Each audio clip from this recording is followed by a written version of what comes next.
favorite like brother and sister duo. I felt seen. I was like, look at there. I was here for this. Thank you.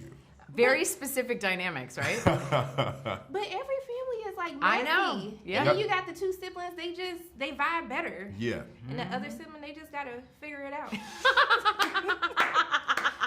It happens, okay? It happens. We It still does. love everybody. That's but very Yes, funny. ma'am. Yeah, we just love other siblings more, and I that's get you. okay. Yeah. I don't know that I have that relationship with my siblings. You don't? No, You we think it's all have equal? very different relationships, but Yeah. we're all. I don't have a favorite. You don't have a favorite. I don't have a favorite sibling. I don't. Wow. Yeah, I don't know if I have four siblings, 2 older and 2 younger. Same. Yeah, I can't say it on I don't camera. know. I actually, that's so funny. I actually don't think I have a favorite. Yeah. It's just sort of, we all have a different thing with each other. Yeah. You're a good person. I know She's who a I good talk person. to more. That Okay. means they're your favorite. No, it doesn't. Evan How calls do you more. I definitely have a favorite, but that was after my mom. She was like, "Honey, like I love you, but every parent has a favorite." I will tell you this. She say that? We She said that. definitely know who my mom's favorite is. Who's that? Evan, the Hands baby. down? Hands down. I'm the favorite. I mean, there's no I'm not question. the favorite. There's no question. I am not the favorite. And my mom would say she doesn't have favorites, but we'll all be like, Whatever. Evan. I know Yeah. my mom was like, "I'm not gonna spare your feelings. I have a favorite, That's and amazing. it's not you." Yeah. That's amazing. That's amazing. But one of the things I really love about this movie is it kind of talks about freedom, like both personally and Yeah. like professionally. Beautiful That's take. well That's a said. beautiful take on it. Honey, like the whole film is therapy, so That y'all was, save me money. that's quite okay? beautiful. I love that. I love the idea that the movie is about freedom, Yeah. and it's about sort of the unbinding of how you want to be in the world versus the way this world is limiting you Yeah. and telling you should be. It's true. It's true. And I think about Cliff specifically, and I think he's trying to find his way into a space of expressing himself healthily and authentically, right? And I think about Monk, right, who sees himself as a writer. He desperately wants to be a writer and not a black writer, right? And I think he's sort of synthesizing it into place like I can be both. Like I can be a black writer. That moniker is not a positive or a negative, it's just what I am. Do you know what I mean? I think it's also the question of why do I have to qualify or quantify? Do you feel that yourself? Like to be a black actor versus actor, do you, like, is there any sort of like... I mean, I own and claim my blackness Yeah. very proudly. Yes, ma'am. And I do think that's also part of where we are in the journey of this country. Yeah. That is something that I can hold in that Yeah. way. But yeah, when it becomes a limiting, where it means this is what you can have, Right. versus this is what you don't have access to. Yeah. That's when it's an issue. Yeah. Is there a project, like what was that first project that made you feel free creatively? What was it for you? I mean, Pattern, Okay. my Wait. hair company. Yeah. really?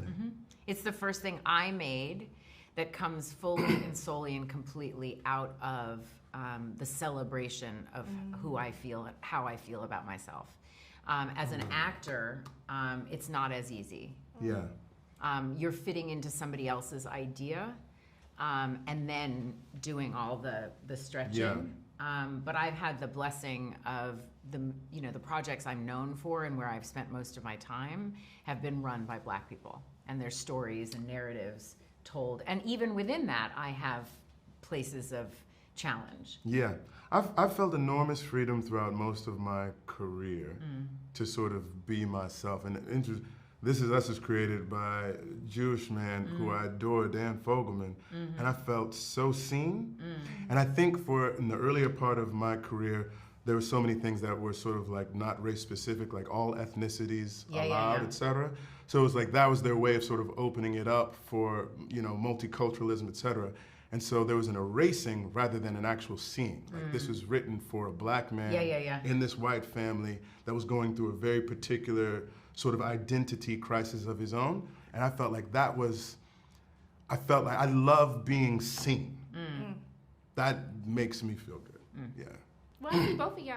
Okay. Thank you. you, We sis. see you. Yes, ma'am. I want to thank y'all so much. It means so much that you took time out of your day to speak with me. Aw. And I'm just sitting in love and like both your ways. I hope you have a Oh, great you're day. wonderful. Thank you. so It's much. so nice to see Received you. and Thank you. reciprocated. How are you doing today? I'm doing fantastically, not as gorgeous as you are, but I'm here. Look, it is an honor to be in your presence today. My honor. Thank you for the invitation. Look, thank you for letting me be here. All right. I love that this movie is really, to me, about freedom. And the freedom to be yourself creatively and just to exist in life. Ooh.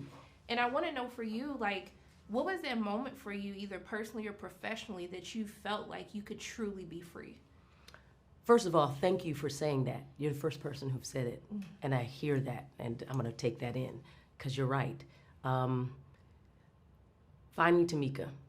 I'm a producer now and a writer and a director, and I got a chance with Charlamagne Tha God and Kevin Hart through Audible to actually create a narrative around a missing black woman from South Carolina named Tamika Houston. And I got the chance to write it and produce it and all those things. And it was a lot of heavy lifting. But the truth is, once it was over, it was what I intended it to be, good, bad, or ugly. And it felt free and freeing to do it. It was nice that it was embraced. It's nice that it got a great award, that type of thing. But freedom, what you're talking about, is real. Also with Concrete Park, the graphic novel that I produced with my creative partner and ex-husband, Tony Puryear. That right there, you're seeing two people did it. And it was freeing because no one wanted to take on a sci-fi graphic novel with black and brown people in it. But it was freeing to do. And then once again, we were Best American Comic, and Forbes said we were one of the best graphic novels in America. That's what freedom is, but it's hard to embrace it. But how do you keep pushing through? Because I think I like this movie because it's so frustrating to move through a world who only wants to see you based on the color of your skin. And they don't see you fully as human. And I want to know for you, especially being in this industry and just existing as a black woman on this planet, like how have you been able to like really reconcile with that? How have you been able to move past with how the world wants to view you? A great question, but that's the gig. Think about how many times Harriet Tubman went back for us. That's the gig. This is our baton. They gave it to us and they said run. And we're not just running for ourselves, we're running for humanity.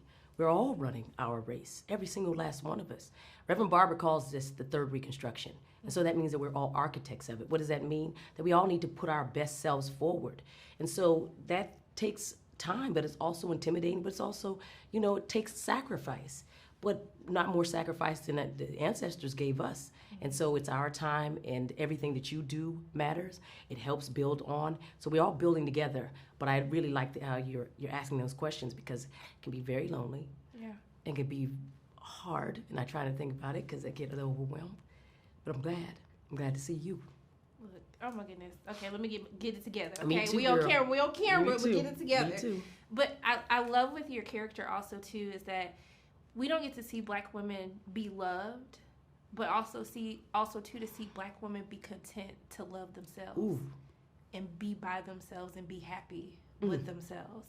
And so I really want you to talk about the importance of playing a character like this, because I just think your character is just so pivotal to representation, but just most importantly, just showing how black women can just love themselves. Ms. Rhonda, I really appreciate that. I think that we're having a conversation online nowadays. It's pretty toxic between black people. They're saying that black women are too masculine. They want too much. They're being blamed for all sorts of things as opposed to uplifted and protected. And yet there are a lot of black men who are doing those things. And it can seem that we're getting swallowed up in this version that's being distorted and meant to cause dissension.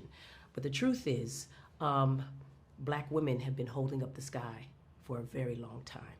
And they have not necessarily been appreciated for the most delicate parts of themselves, for their beauty, for their strength, but also for their fragility. They're always trying to cover it.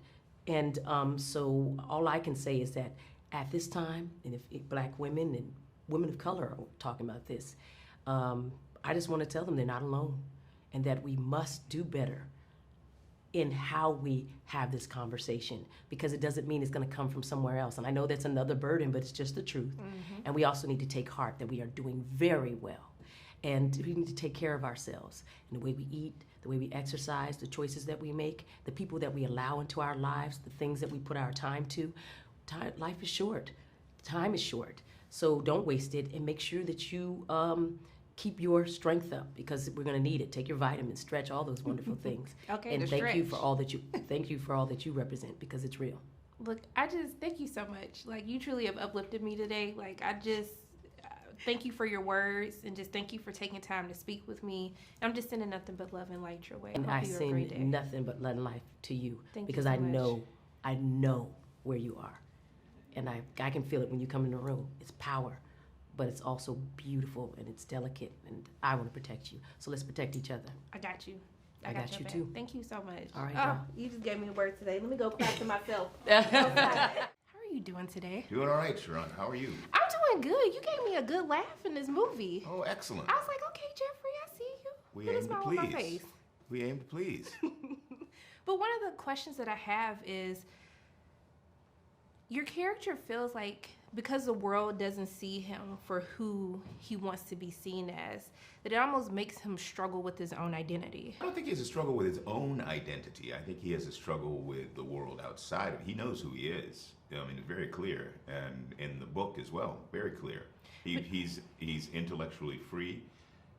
He has a diverse range of interests, and he writes about them. The world has the identity problem, not him. I don't think there's a struggle at all. What he does is, out of spite, he decides to create this character that who is the pseudonym for the book that he writes, and that character begins to consume him, because as the book becomes more popular, he's living in some ways a dual life, and in that way, he's got some real challenges related to identity, but it's more related to an artificial identity that he assumes. Do you feel like you've ever, because I love your body of work over the years, do you feel like you've ever had to like struggle with how you want to present versus the roles that were actually offered? I wouldn't say that. I mean, I've had the good fortune to be able to do a wide range of different films and shows and characters, and I like being flexible. I like not doing the same thing twice. So, I've been able to, to kind of avoid some of those pitfalls. That said, there have been challenges. I mean, I did early on Broadway a play called Angels in America, in which I played a retired nurse turned drag queen. And we did the film of it a few years later on HBO, the miniseries, and I won a Tony. Biggest play of the last several decades. That play was Pulitzer Prize winning play and all of that. I had fired my agent for reasons I won't get into in the middle of the show, and I couldn't get another agent after I won the Tony. Couldn't get an agent. And I think, though, it had to do with their thinking that that was all I could do, that type of role. So, I mean, it was, it was his own thing. But yeah, I mean, this is a challenging industry. You got to have, I don't know if you have to have thick skin, because it doesn't really help, with like kind of the empathetic side of what we do. But you certainly have to have a bit of tenacity and a bit of toughness. I think having played a lot of sports when I grew up, I think that helped me playing football and lacrosse and all that stuff. You just got to keep pushing that ball down the field. But I love the dynamic of siblings. I don't feel like we get to explore that enough, like kind of like these relationships that you have, and actually being able to grow up and explore the dynamics of your childhood that may have shaped you for good or worse. Yeah, that side of the film is what really drew me in. His relationship to his mother and to his siblings, and the challenges for him when everyone in the room all of a sudden looks to him to be the adult. When he's asked as well to be the caretaker of the woman who was his caretaker. I know that experience too well. And so it really resonated with me on a personal and emotional level. And while we were filming it, I was looking around at the things we were being asked to do, and I said to myself, man, I've never played these types of dynamics before. And I've never really seen this too much in any film. And in some ways, that portrait of the family is the heart and soul of our movie. And I looked at it the other day because I saw it for the first time with an audience, and I said, wow, man, that's a beautiful, messed up, dysfunctional, functional, but despite themselves, loving group of people. And it was just a celebration. I was so, I have to say, I was so proud of what we did together. And we all felt that while we were doing it. And we just threw ourselves into it because we were passionate about the script and put it out there. Look, well, I loved it. I related to the family portion, to stuff that we're going through right now with siblings, with our family. So I just want to thank you so much for taking time out of your day to speak with me. And I'm just sending so much love and light your way. I hope you have a great day. Oh, thank you very much. Thank you as so well. much. And I just noticed the glasses match the blazer, so I was like, even more yes. You know, I'm trying. How are you doing today? I'm doing okay. How are you? I'm doing good because I needed this movie, honey. I did, because That I've been makes me happy. struggling in life. And I was like, Cora, why are you trying to speak to me like this right now? Why? That makes me very happy. No, that's I think that one of the main goals of putting art into the world is hoping that it helps people feel seen and recognized and understood. And so if people like yourself and others feel that they're a little bit more understood in the world, that is always a dream come true. I appreciate you. I Thank went to you. therapy Oh yeah? in the movie. Can't afford therapy in real life, but I went through the movie. Good. But I like this whole thing about like struggling to be free, to have your freedom. Yeah. And I want to know for you as a creative, like what was that moment when you learned to find your freedom creatively? Oh man, it was I used to be a journalist before I started working in film and television, and so when I reached the end of my journalism career, it felt like I had been pigeonholed, and sort of people felt like the only thing that they wanted me to write about was racism, and I felt like why is that the thing that you find most interesting about what I can do? Why is that what you find most interesting about the Black community in general? And so it felt like when I got into film and television, I was excited because it felt like there was no bounds anymore. It's a fictional world, we can write about whatever we want. And then I got into film and TV, and people said, do you want to write about slavery? Do you want to write about drug dealers? Do you want to write about gang members? And it felt like, oh, this is, even here in this world of fiction where we can tell any story that we want to tell about the Black community, there's still these very, very rigid restrictions about the stories that we're allowed to tell. And so, it was always important to me to just make sure that I worked against that, that I sort of was writing stuff that felt like it was true to my experience and not true to the experience that people wished I had had. And so it's just a very conscious decision that I made when I started working in film and TV, that I didn't want to be just making those kinds of projects, that I wanted to be writing stuff that felt true to me. And when I found this novel, Erasure by Percival Everett, I just felt like I'd found something that really resonated with me, and that a story that I could tell that felt true to my experience and true to who I was. But I think, because as a journalist, I struggle with, like, I'm a person first. Like, this is the color of my skin and I love my identity. But what advice would you have for someone who is struggling to be seen for who they are and not how the world wants to see them? Just keep pushing, I think that there's going to be a lot of rejection. When they told me that this movie was going to be made, I started crying in the meeting, because I thought for so long that I was never getting an opportunity. Never thought I was going to get an opportunity to make something that I wanted to make. I'd been rejected over and over and over.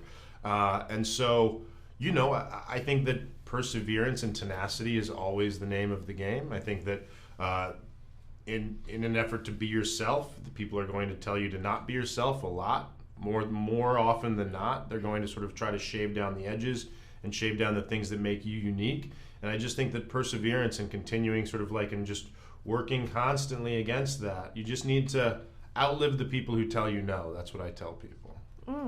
Okay, mic drop. Look, I wish I had all day to talk to you. Me too. You're fantastic. You're delightful. Thank you so much. Just thank you so much for talking to me. I'm just sending so much love and light your way. I hope you have a great day. Thank you so much. It's very kind of you. I appreciate love it. that. Outlive the people that tell you no. Yeah. Okay. You know what?